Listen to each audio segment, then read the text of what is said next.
This is a review of your chanter lesson from January 8th, 2021. We're going to play Castle Dangerous at 40 beats per minute. 40 beats per minute is what you're hearing in the background. Hear that? What I'm going to do, though, is I'm going to add the eighth notes in there. So we have a little bit of reference frame for the beat. I'm going to do the eighth notes. Hear that? All right, we're going to start on the D throw at the beginning. We're going to play the repeats and of both parts. So 1 and 2 and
So one of the things, or a couple of the things I'd like you to pay extra attention to are some of the new doublings that you have been introduced to in this tune. 2 of them show up in the first line in the third measure. The third measure starts on a D doubling. The doubling goes like this. Okay, and in the tune it's actually coming from a B. So you would want to practice B to D doubling like this.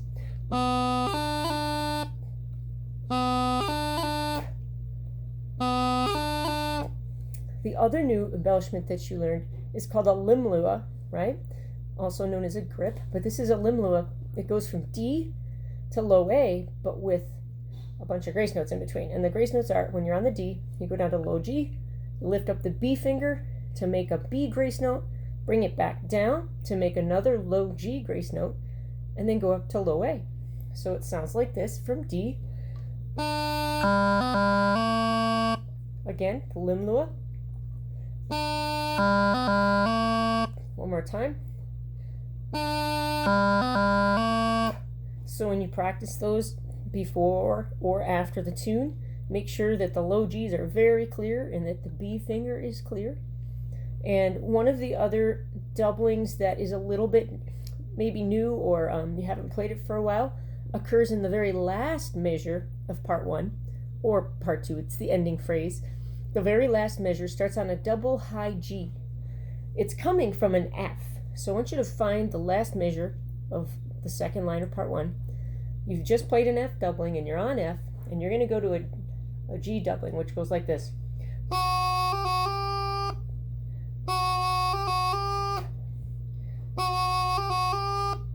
Okay? And then at the very end of the part, at the end of both parts, is a D strike. Okay, it should sound like a bell ringing, ding ding, like that kind of sound. And it comes right after a D throw. So in the tune, you're on a D, and you're just going to do G grace note on D, C grace note on D. Oh, actually, excuse me. This is what they call a closed strike. So it's G grace note on D, and you bring all 3 fingers down to make a low G grace note, and then back up. So it goes like this. See that? In the music, it's a low G strike on that D.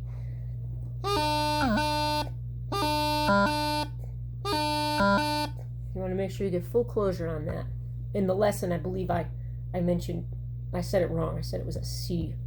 So just watch that. You see it in the music. Have fun.